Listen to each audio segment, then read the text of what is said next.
Welcome back, everyone, to Path of Awakening, where we explore deep spiritual concepts and how they can transform your everyday life. I am your host, Heather Ashley, and today we're diving into some profound topics like Christ consciousness and the idea that each person vibrates at a specific frequency, what a soul truly is, and um, and your soul and consciousness, are we deeply interconnected by those two things? But we're also going to uncover something important about the true teachings of Jesus, something that's often overlooked and was kept hidden for centuries. So grab a seat, take a deep breath, and let's begin. So first, we're going to start with cross consciousness, and you may have heard this term, before, but what does it really mean? It's often misunderstood as being tied to religion, but in truth, Christ consciousness is a universal state of a higher awareness, basically. It's a state of love and compassion, as well as divine wisdom. Many people, they don't realize, that the true teachings of Jesus Christ align so closely with this concept. Christ consciousness goes beyond, the teachings of any one religion or any one religious figure, for that matter. It's a state of being where we transcend ego and judgment and separation, and we embrace the divine connection we all share, with all life. But here's the kicker: these teachings of Christ consciousness they weren't always emphasized by the church. In fact, much of what Jesus truly taught was left out of the Bible deliberately, and it was hidden to maintain control over the masses. And when if people knew that Christ consciousness really, existed, and that's what he was really trying to teach. Think about it, the church would basically crumble. Christ consciousness, it's about, embracing a state of divine love, wisdom, and understanding that we can all access. It's a call to embody our higher selves, to live in harmony with the universe, and to realize that the essence of Christ is actually within all of us. If you've ever, here's an example. If you've ever experienced, a moment of like deep, just unconditional love, or, like that you feel for, a spouse or your children, or felt truly at peace with the world, and you've tapped into this frequency, it's not about religion, it's about aligning with your higher self and recognizing, the divinity in everything around. So now let's kind of go into what vibrate about vibrations and things like that and how that works. So everything, and I mean everything, literally vibrates at a frequency. This idea is at the heart of much modern science and ancient spiritual teachings. Our bodies, thoughts, and even our emotions, that they all operate on a specific vibrational frequency. Positive emotions like things such as love, joy, gratitude, they all vibrate at higher frequencies, while emotions like fear and anger and sadness, they resonate at a lower frequency. And our frequency affects our reality. It also influences the energy we attract into our lives. So, to go let's go a little bit deeper into that, though. So we are not static beings, right? We are constantly in a state of in a state of energetic flux, right? The vibration you emit is directly connected to your thoughts and your feelings and actions. Higher vibrations, like those that are aligned with things like such as love and compassion, will they help you to experience a more peace in your life, or abundance and a positive connection with other people. while lower vibrations may attract more negative type people. So here's an example of that. Okay. Think of a time, let's see, think of a time that you were around someone full of light, someone who just radiated positivity. Chances are you felt better being around that person, as well as their, because of their vibrational frequency, it raised your vibrations up and made you feel more uplifted and more positive at the time.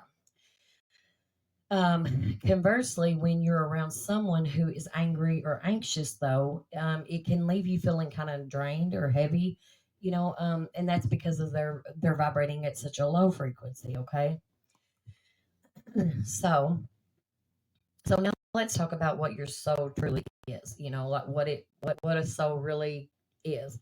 So in theology, the soul is it's the part of the person, and it shares divinity, or shares in divinity, and it may survive death. Okay, but many cultures, have recognized the soul as being non-corporal, like a non-corporal aspect of human existence.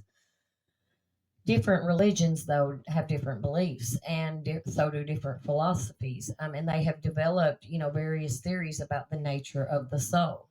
So let's take esoteric beliefs, for example.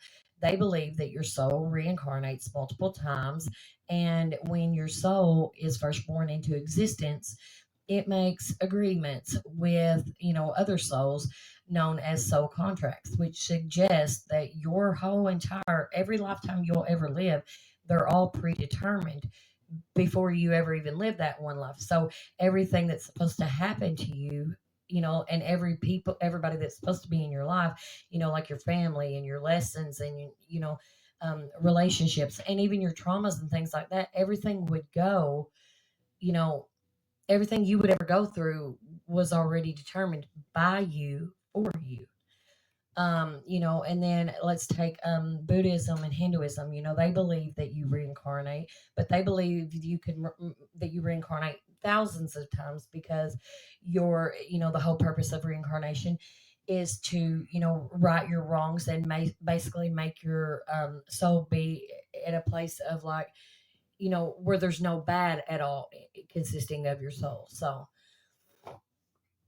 alrighty, so think of it kind of like a cosmic script, if you will. Where every character, and your parents, your siblings, friends, lovers, even your adversaries, will play a role in your spiritual development. This is not. This is this is known as your soul family, and they collaborate to ensure that the lessons that you need to learn are presented to you in each lifetime. So every relationship, whether it be siblings or partners or friends or even some of your enemies, they all have a part to play in your soul's journey, in your soul's life plan. But why would anyone, but people wonder, often they'll say, well, why would people choose pain and hardships? Well, that's actually very easy to answer, because think about it. Growth rarely happens when you're in a place of comfort. Like, if you stop and you think about it, are the times that you've learned the most and the times that's made you the strongest as a person, were they not during your times of anguish or hurt or disappointment or something like that, during your hardest times, rather than in the times that everything was going easy and everything was going good? You don't really learn lessons when everything's going good, because there's no need to, because everything's going good, so there's nothing difficult for you to learn from there. So that's why people will often choose those times of hardship and things like that, because they'll learn more. So your soul, it challenges, it challenge it will challenge, because it knows it will build resilience, and it'll have compassion and wisdom. A life without struggle, it might feel pleasant, of course, but it offers little opportunity for transformation. For this reason, souls often choose trials that will stretch their limits and force them to confront, their deepest fears. And that is very true. Like, I can say that out of all of the true, just biggest life lessons that I have ever learned were during things that I thought I would never survive getting through. That's like the loss of my mother and the loss of my brother, and and I have literally had to face some of the hardest things that I never thought I would make it through, and I did make it through them, and I'm stronger, and I know more now because of that, and I'm just I'm definitely a stronger and um, more mindful person because I did survive those things, and I know that, yeah, I thought I wasn't going to survive that, but look, here I am. I'm still here today. So you see, it's not about punishment, but it's about evolution. It's about you evolving. So now that we know what your soul is about, let's kind of talk about a little bit about how Christ consciousness and our souls are actually deeply interconnected. Your soul is it's the eternal essence of who you are.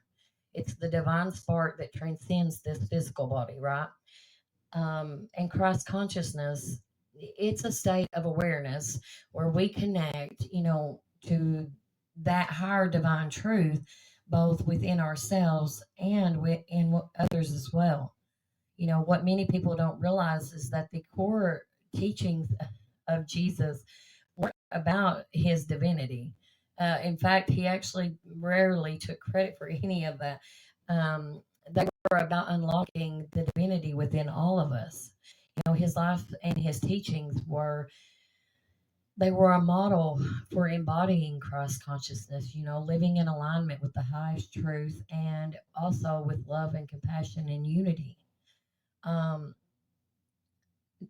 when we tap into Christ consciousness, we're essentially aligning with the highest aspect of our soul. And we elevate our awareness, transcending our ego and recognizing the divine energy that connects us all. And it's not just a state of being. It's a spiritual practice that helps us live in harmony with the greater universe. And our souls come straight from source, from the creator. um so we are deeply all connected. um think Okay, so here's an example. Think about a time when you felt truly in alignment with your purpose, or when you did something purely out of love. In those moments, you were resonating with your soul's highest frequency. This is the essence of Christ consciousness. So you were tapping into that Christ consciousness. And here's where it gets really interesting, actually. So the teachings of Christ consciousness were not ever revealed in the Bible. In fact, much of what Jesus actually taught was deliberately hidden and kept out of the Bible. And there's a very specific reason for that. So, throughout history, the church, the church and religious institutions have often suppressed teachings that didn't quite fit their narrative, and they want, the narrative that they wanted to promote, or they did, more, or they weren't able to maintain control over the people if they knew certain things. So they would hide those things. You've got the Book of Enoch, you've got, all sorts of books. Mary Magdalene even has the books, the Dead Sea Scrolls. The Book of Thomas actually is the book that I'm referring to right at the moment. All of those kept hidden and kept out of the Bible. For what I mean, why do that, unless you're trying to hide something. But the true message of Jesus wasn't just about salvation through belief, but it was about unlocking the divine potential within every person. It was about realizing, that Christ consciousness is accessible to all of us, not just a select few. If the church had fully shared these teachings, it would have upended the power structure, meaning that religion would have never formed, basically. If people knew that the kingdom of heaven is within them, and that Christ consciousness is their natural state, it would have threatened the very foundation of religious institutions. And that's exactly why they kept it hidden away from everybody. The hidden gospels and texts, like, the Gospel of Thomas or the Book of Enoch, the Book of Mary Magdalene, all of them reveal about this hidden Christ consciousness.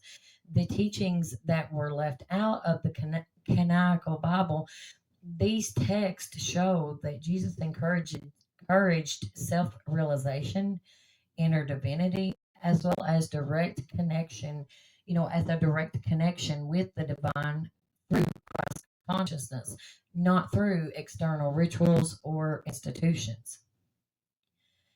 Here's an example. So, imagine if the church had taught. Imagine if the church had taught that every person could embody Christ-like love and wisdom. The entire structure of religion as it stands might not have been able to hold up. In fact, it likely very much would not have held up. And another thing is that if you think about it, if everybody are living in a state of, wisdom and love and compassion and unity, there's no need for, WARs. There would be none, actually. There would be no conflicts. So therefore, who, the leaders around the world, wouldn't be able to make money off of those WARs that they have. And they do make money off of them. They're actually the only ones that make money off of them. So in a sense, keeping people separated, from their identity helped maintain control and power. But now we're living in a time, where these truths, they're starting to surface whether they want them to or not. And more people are, awakening on a massive level. And that's good. It's time that happens. Finally, let's talk about the connection between your soul and your consciousness, okay? So many people believe that they're separate, but they're actually the same. They really are. Your consciousness is the awareness of your thoughts and experiences, while your soul is the internal essence of your being. But in truth, they are deeply intertwined. Even if they are two separate things, they are still deeply intertwined with one another. When you embrace Christ consciousness, you are awakening to the truth that your soul and consciousness are not two separate beings, that they're actually one and the same, and they really are. Um, and that's great. Your consciousness, the awareness that allows you to experience life is an expression of your soul's divine energy. So they can't be separated. I mean, they're not separate things. When we talk about, aligning with Christ consciousness, we're speaking about awakening to the highest state of your consciousness. That means your highest level of consciousness. And that's a state where you realize that the divine essence of your soul and embody that truth in every moment. You live from a place of love and compassion and unity, and and be kind to people, and you show all of these things. The soul's wisdom and consciousness are united in this divine state. An example of this would be like, consider the times when you've had moments of clarity or divine insight. You just absolutely knew something and you don't know exactly how you knew it. In those moments, your consciousness and your soul were actually working in perfect harmony together. And that's how you were able to just know that. You weren't just thinking something, you were tapping into deeper universal truths and you were seeing that knowledge. So, to wrap up everything that we've talked about today, so Christ consciousness, it represents the high state of awareness that we can achieve. It's about aligning with your soul's divine nature, realizing that the essence of Christ is within all of us. And it truly is. Much of, the true teachings of Jesus were hidden from us because they posed a threat. They posed a threat to the existing power structures, to the church itself, to religion. But now, as we awaken to this knowledge, we can start living in a way that embodies love and compassion and divine wisdom, just as Jesus intended, and live and come from a place of unity and compassion rather than hate and violence and division. Remember, you are always vibrating at a specific frequency. And when you align with higher frequencies of love and truth, you open yourself to greater peace and transformation. Think about a world where we can live and we're all in unity and compassion and have love and kindness for one another, and there's not no more division or wars or conflicts or people dying or things like that. No kids are being taken. Think about a world like that. Thank you for joining me today. If you enjoyed this episode, please share it with someone who could benefit from this message. And always, please go follow me on my YouTube channel, Path of Awakening. And as always, remember to live with love and stay open to higher consciousness. And know that the divine spark within you is always accessible. And as always, please remember to stay awake and, stay conscious. I'll talk to you guys next time. Love and light.